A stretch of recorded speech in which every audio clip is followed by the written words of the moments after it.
بلاول بھٹو نے مذاکرات میں مسئلہ کشمیر کی شمولیت کو پاکستان کی بڑی کامیابی قرار دے دیا۔ نجی ٹی وی کو انٹرویو میں کہا، خطرہ ہے بھارت کی جانب سے سیز فائر کی خلاف ورزی ہو سکتی ہے۔ ہم نے پورے عمل میں واضح کیا کہ جنگ نہیں چاہتے مگر اپنا دفاع کرنا جانتے ہیں۔ صدر ٹرمپ اور دونوں ممالک کے وزرائے اعظم کے لیے اس وقت ایک بڑا امتحان ہے۔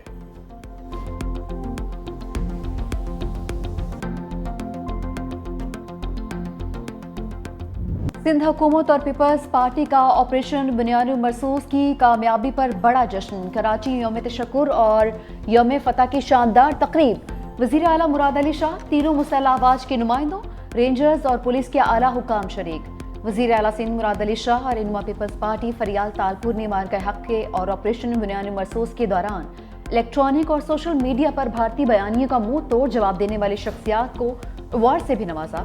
گلوکار ساحر علی بگا کی زبردست پرفارمنس۔ فریال تالپور، وزیر اعلیٰ مراد علی شاہ، شجیل میمن اور ناصر حسین شاہ قومی پرچم تھامے اسٹیج پر آ گئے۔ تقریب میں صدر مملکت آصف علی زرداری، چیئرمین پیپلز پارٹی بلاول بھٹو زرداری اور سینئر قیادت کے ویڈیو بیان بھی چلائے گئے۔ افواج کو، ایئر فورس کو، آرمی کو، نیوی کو، سب کو مبارکباد دینا چاہتا ہوں اور اپنے عوام کو مبارکباد دیتا ہوں جس یکجہتی کا آپ لوگ نے مظاہرہ کیا ہے ان دنوں جب ہم پہ دشمن غالب ہونے کی کوشش کر رہا تھا۔ یہ قابل تحسین ہے۔ جس انداز سے انہوں نے بھارت کے یہ بزدلانہ حملہ کو جواب دیا، اس کو بھی ہم سلام پیش کرتے ہیں جناب اسپیکر۔ ان کے یہ 5 جہاز گرائے ہیں جیسے یہ مچھر تھے جناب اسپیکر، اور یہ اور حملہ کرے اور ہم اور ان کے جہاز گرائیں گے۔ ہماری بہادر مسلح افواج جنہوں نے ایک بار پھر یہ ثابت کیا پاکستان کی دفاع کے لیے وہ ہمیشہ تیار ہیں، اور جو بھی پاکستان کی طرف میلی آنکھ سے دیکھے گا وہ اس کی آنکھیں نکال دیں گے۔ اور پوری دنیا کی طرف سے بھی یہ ڈیمانڈ آئی کہ جی پہلگام واقعے کی تحقیقات ہونی چاہیے، لیکن وہ تحقیقات میں انٹرسٹڈ نہیں تھا، وہ اپنی ذلت اور رسوائی میں انٹرسٹڈ تھا کہ میں نے ذلیل ہونا ہے، میں نے دنیا کے سامنے رسوا ہونا ہے۔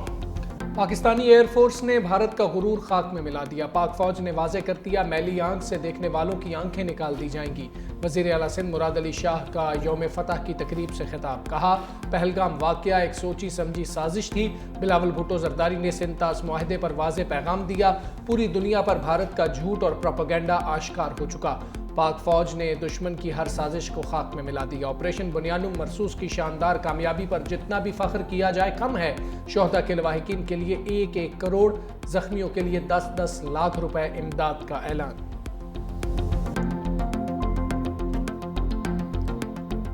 I want to congratulate each and every Pakistani on the fabulous victory against our staunch enemy. I also want to congratulate Supreme Commander of the Armed Forces, President Asif Ali Zardari, the Chief of Army Staff, Services Chiefs, and especially the Shaheens of Pakistan Air Force. پوری قوم کے اتحاد سے ازلی دشمن کے خلاف فتح ملی۔ پیپلز پارٹی شعبہ خواتین کی سربراہ فریال تالپور کا تقریب سے خطاب، کہا افواج کے supreme commander Asif Ali Zardari services chiefs کو مبارکباد دیتے ہیں۔ بلاول بھٹو نے عالمی میڈیا پر پاکستان کا مضبوط بیانیہ پیش کیا۔ تقریب کے اختتام پر فریال تالپور، وزیر اعلیٰ مراد علی شاہ نے وزراء کے ہمراہ کیک بھی کاٹا۔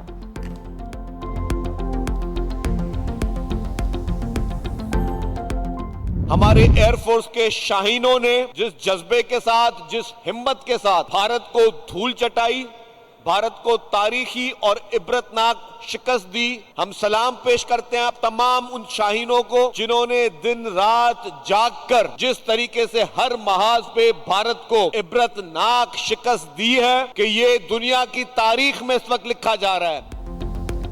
بھارت کی عبرتناک شکست سنہرے الفاظ میں لکھی جائے گی۔ پاکستان کی مسلح افواج نے بھارتی جارحیت کا منہ توڑ جواب دے کر قوم کا سر فخر سے بلند کر دیا۔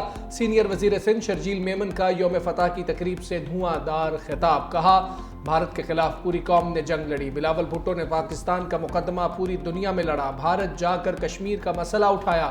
شہید ذوالفقار علی بھٹو نے پاکستان کو ایٹمی طاقت بنایا، پاکستان کو میزائل ٹیکنالوجی دینے والی شہید بے نظیر بھٹو تھیں۔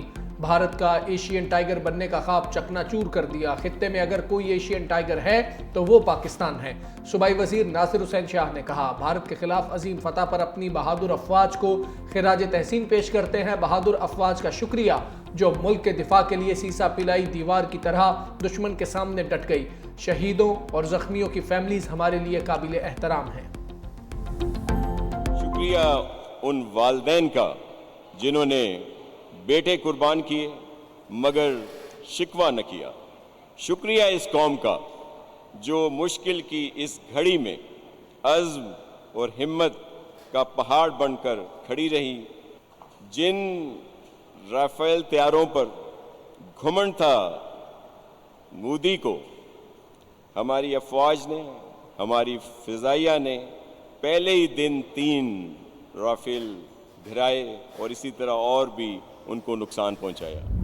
مارکہ حق اور آپریشن بنیان مرصوص کی کامیابی پر سندھ بھر میں یوم تشکر، یوم فتح ریلیاں، کراچی کا ساحل پاکستان زندہ باد اور پاک فوج پائندہ باد کے نعروں سے گونج اٹھا۔ ریلی میں مختلف جامعات کے طلباء کی سب سے لالی پرچم تھام کر شرکت۔ ہائر ایجوکیشن کمیشن کے تحت نشان پاکستان سے کلاک ٹاور تک ریلی نکالی گئی۔ گورنر سندھ کامران ٹیسوری نے مارکہ حق کے شہداء کی یادگار کا سنگ بنیاد بھی رکھ دیا۔ لاہور میں government Muslim high school number 2 Civil Lines کے طلباء کی ریلی، پاک فوج کے حق میں نعرے، بہاولپور کے شہری فوجی جوانوں کے استقبال کے لیے سڑکوں پر امڈ آئے، جوانوں پر گل باشی کی گئی۔ آپریشن بنیان مرصوص کی تکمیل پر ISPR کی جانب سے خصوصی نغمہ جاری۔ متحدہ عرب امارات کا امریکہ میں 10 کھرب ڈالر کی سرمایہ کاری کا اعلان۔ امریکی صدر ڈونلڈ ٹرمپ کا دورہ UAE، صدر شیخ محمد بن زائد ال نہیان نے استقبال کیا۔ ٹرمپ کا شیخ زائد گرینڈ مسجد کا دورہ، اعزازی شیلڈ سے بھی نوازا گیا۔ امریکی صدر کا خلیجی دورے پر UAE آخری پڑاؤ ہے۔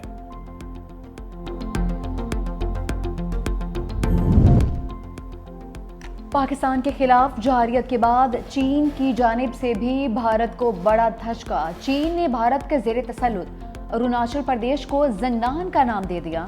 چینی وزارت خارجہ کا کہنا ہے کہ اپنے علاقوں کا نام تبدیل کرنا چین کی خود مختاری کے دائرے میں آتا ہے۔ زنگنان تاریخی، جغرافیائی اور انتظامی اعتبار سے چین کا حصہ ہے۔ بھارت زنگنان کو اروناچل پردیش کا نام دے کر اپنا حصہ قرار دیتا ہے۔ چین زنگنان کے سارے علاقے کو جنوبی تبت کا علاقہ تصور کرتا ہے۔ دونوں ممالک کے درمیان پہلے ہی کشیدگی پائی جاتی ہے۔ پاکستان کی جیت، بھارت کی ہار، دنیا بھی مان گئی۔ بین الاقوامی جریدے دی ڈپلومیٹ نے بھی پاک بھارت جنگ میں پاکستان کی سفارتی اور عسکری محاذ پر کامیابی تسلیم کر لی۔ کہا، پاکستان کی مؤثر جوابی کارروائی نے ثابت کر دیا وہ ہر سطح پر اپنی خود مختاری کے دفاع کے لیے تیار ہے۔ پاک چین کے دفاعی اشتراک سے بھارتی ایئر فورس کو شدید نقصان پہنچا۔ فرانسیسی میڈیا کا بھی بھارت کے خلاف پاکستان کی برتری کا اعتراف۔ کہا، مارکہ حق میں پاک فضائیہ کی شاندار کارکردگی بھارتی فضائیہ کا غرور خاک میں ملا دیا۔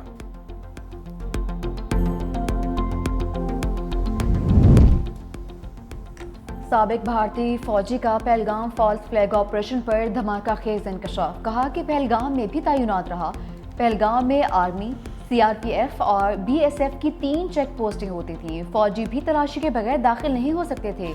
امت شاہ نے 1 ہفتہ قبل اچانک دورے کے بعد تمام چیک پوسٹیں ختم کرنے کا حکم دیا۔ محض 1 ہفتے بعد پہلگام حملہ ہو گیا۔ کیا یہ محض اتفاق ہے؟ جو آپریشن ہم نے کیا، جو جنگ ہم نے لڑی بنیان المرصوص، جس طرح پوری قوم نے افواج پاکستان کی جو سپورٹ تھی اس میں انہوں نے اپنا حصہ ڈالا، مجھے اس قوم پر بہت فخر ہے۔ آپ سب کو بہت بہت مبارک ہو۔ یہ صرف سرحدوں کی جنگ نہیں تھی، یہ نظریات کی جنگ تھی، یہ جذبوں کی جنگ تھی جس میں پاکستان نے سب کو پچھاڑ دیا، الحمدللہ۔ آپریشن بنیان مرصوص نے قوم کو متحد کیا۔ اللہ کی مدد سے بہادر افواج نے دشمن کو دھول چٹائی۔ وزیر اعلیٰ پنجاب مریم نواز کا گرین ٹریکٹر تقسیم کرنے کی تقریب سے خطاب۔ کہا، اللہ کی مدد کبھی بد نیتوں پر نہیں آتی۔ نفرت کی سیاست ختم ہو چکی، ملک ترقی کر رہا ہے۔ آج دنیا کے اخبار اور جریدے پاکستانی معیشت کو معجزہ قرار دے رہے ہیں۔ مزید کہا، کسانوں کو فی ایکڑ 5,000 روپے سبسڈی دی جا رہی ہے۔ کسانوں کو اکیلا نہیں چھوڑیں گے۔ پنجاب حکومت اور کسانوں کے درمیان دوریاں پیدا کرنے کی ناکام کوشش کی گئی۔ مریم نواز نے بجلی کے بلوں میں مزید کمی کی نوید بھی سنا دی۔